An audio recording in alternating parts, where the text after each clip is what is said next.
Hello friends, आज हम पढ़ेंगे द डॉक्ट्राइन ऑफ लैब्स के बारे में। ये चैप्टर सेकंड है, क्लास 8th की हिस्ट्री एनसीईआरटी का। इसमें हम पढ़ने जा रहे हैं द डॉक्ट्राइन ऑफ लैब्स।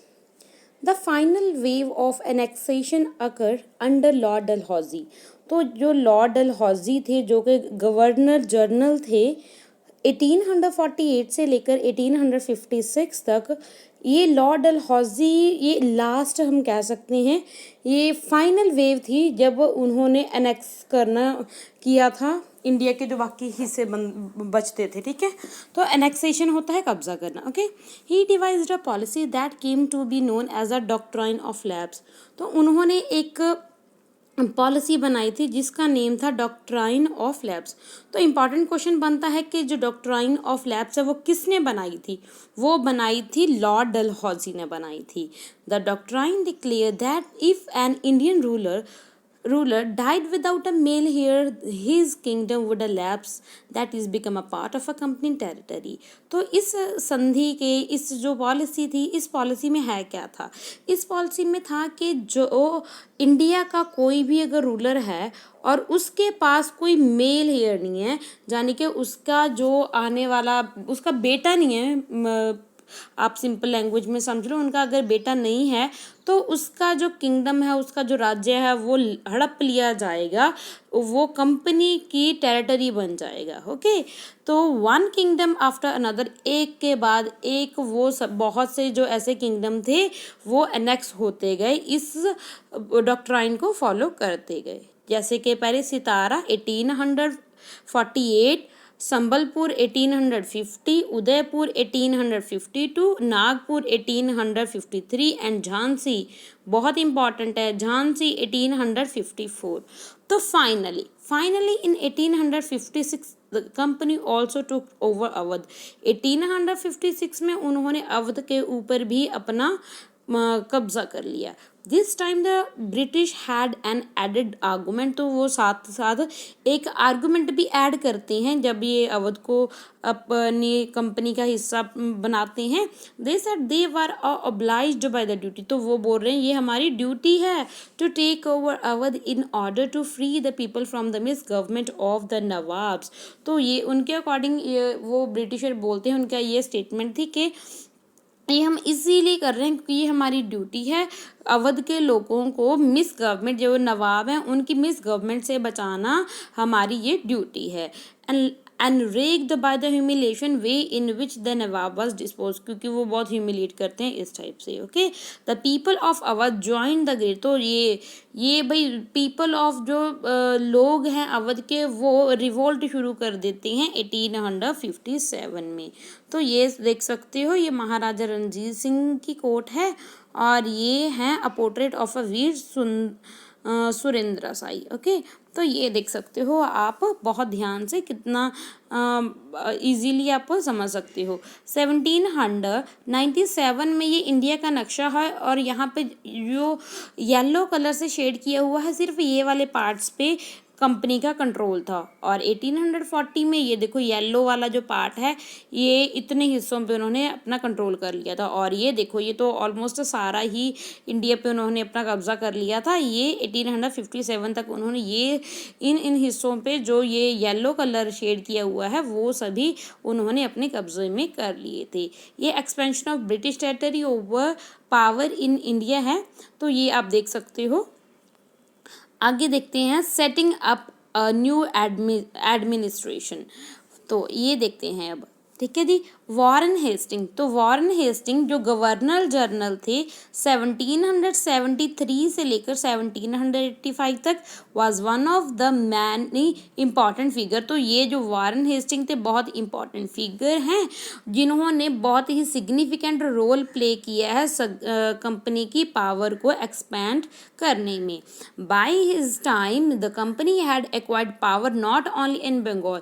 तो वॉरेन हेस्टिंग के समय कंपनी ने बंगाल के ऊपर कब्जा किया और बॉम्बे और मद्रास के जो कि बहुत इंपॉर्टेंट सिटीज़ थी इनके ऊपर भी कब्जा कर लिया। इंपॉर्टेंट है, वार्न हेस्टिंग के समय किस किस के ऊपर कब्जा किया था? बंगाल, बॉम्बे और मद्रास, इन स्टेट्स के सिटीज़ के ऊपर कब्जा कर लिया था।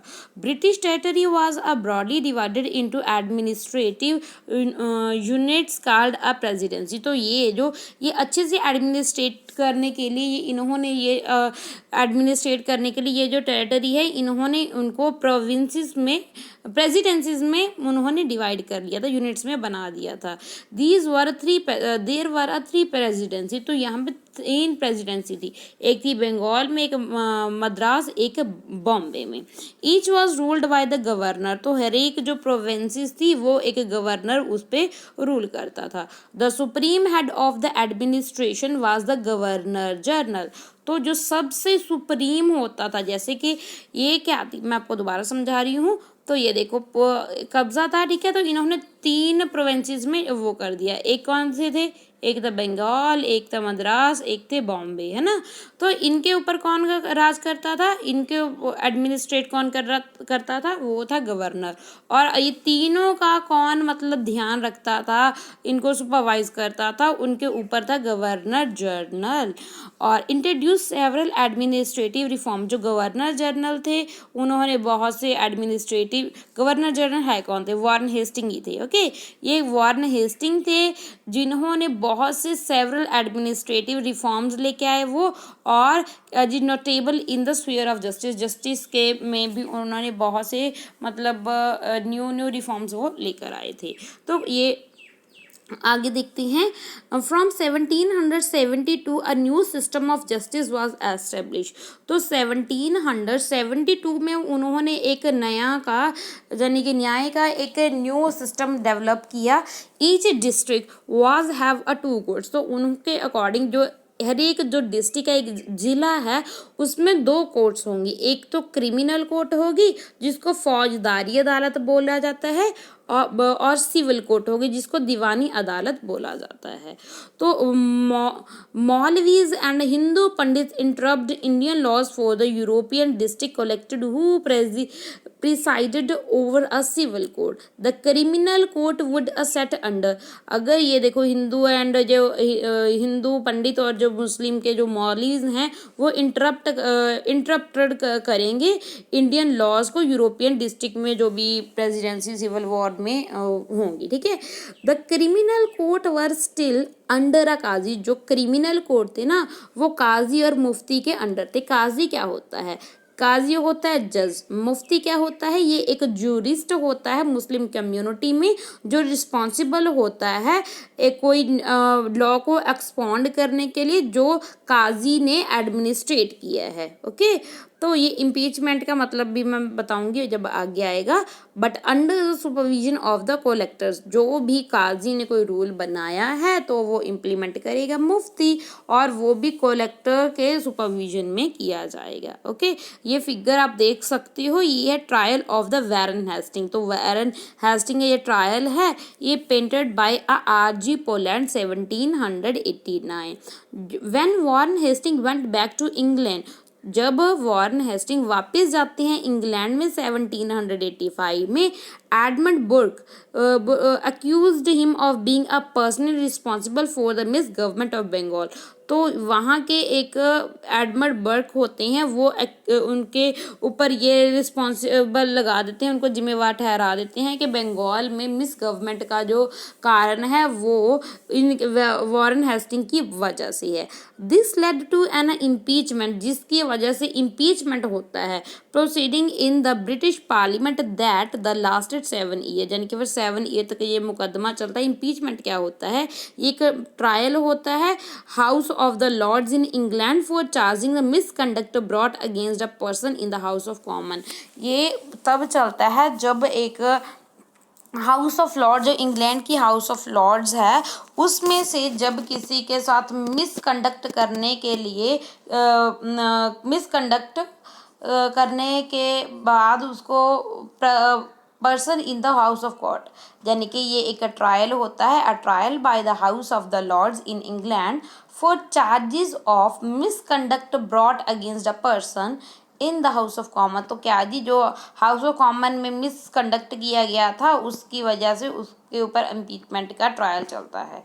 ओके, देन क्या है, ये हमने पढ़ लिया, आगे हम देखते हैं। ओके, तो a major problem was that the Brahmin pandit gave a different interpretation of the local laws based on the different school of the Dharmashastra. जो ब्राह्मण्स थे उन्होंने क्या जी, अलग ही उनके जो लॉज थे जिनको वो धर्मशास्त्र के ऊपर बेस्ड होते थे, ठीक है, डिफरेंट होते थे। To bring about the uniformity, तो यूनिफॉर्मिटी नहीं आई थी, यानी कि सब में एक जैसा लॉज नहीं थे। In 1775 11 pandits were asked to compile a digest of Hindus law. तो 1775 में 11 पंडित बुलाए गए जिसमें उनको बोला गया जितने भी आपके जो लॉज हैं उनको एक जगह पे आप कंपाइल कर लोगे, इकट्ठा कर लोगे।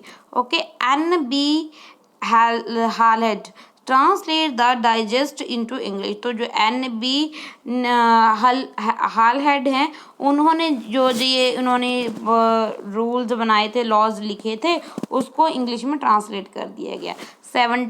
By 1778 a code of Muslim laws were also compiled.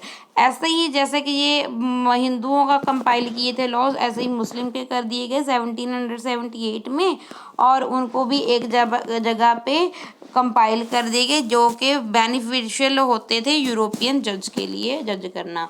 Under the regulating act, जो रेगुलेटिंग एक्ट बनाया था 1773 में, a new supreme court was establish, जिसमें इस रेगुलेटिंग एक्ट जो 1773 था इसके अधीन किया क्या गया, एक सुप्रीम कोर्ट में एस्टेब्लिश की गई, सुप्रीम कोर्ट की एस्टेब्लिशमेंट की गई।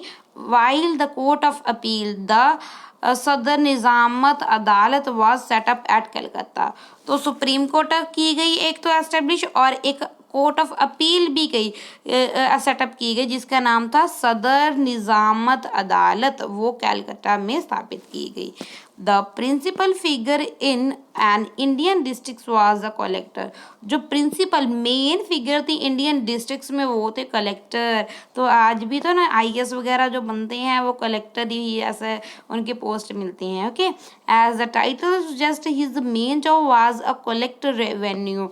तो ये जो कलेक्टर से ही हमें पता लगता है जो कलेक्टर का मेन काम होता क्या था, जो रिवेन्यू को कलेक्ट करना, टैक्स कलेक्ट करना और लॉ को मेंटेन करना, ये उनका मेन काम होता था। Order in his district with the help of जजेस। जो जजेस थे उनकी हेल्प के साथ वो ये सभी लॉ मेंटेन करेंगे, कलेक्ट करेंगे रिवेन्यू और टैक्स, ये सब कुछ काम होते थे कलेक्टर के।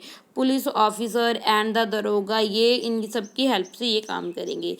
His office the collectorate become the new centre of power. तो अब तो ये जो ऑफिस है कलेक्ट्रेट, ये सेंटर बन गया था पावर का, पैट्रोनेज बन गया था, steadily replaced previous holder of the authority. तो ये यानी कि चेंज कर दिया था अंग्रेज़ों ने, ब्रिटिशर्स ने, यानी कि ये एक न्यू फॉर्म ऑफ लेके आए थे जिसमें कलेक्टर मेन होता था एक डिस्ट्रिक्ट में। ओके, तो आगे ये I impeach the common enemy and opposed of all. ये क्या है, ये सोर्स है जिसमें आप पढ़ सकते हो ये क्या बताया गया है। धर्मशास्त्र के बारे में बता देती हूँ। धर्मशास्त्र क्या होता है, संस्कृत ये टेक्स्ट होता है जिसमें प्रेस्क्राइब किए गए जितने भी सोशल रूल्स हैं, कोड्स ऑफ बिहेवियर हैं, जिसको 500 BCE ऑनवर्ड इसको कंपोज किया गया था। तो ये जो बाकी का हमारा रहता है इसको हम नेक्स्ट लेक्चर में डिस्कस करेंगे, नेक्स्ट वीडियो लेकर आएंगे the company army. Thank you and God bless you.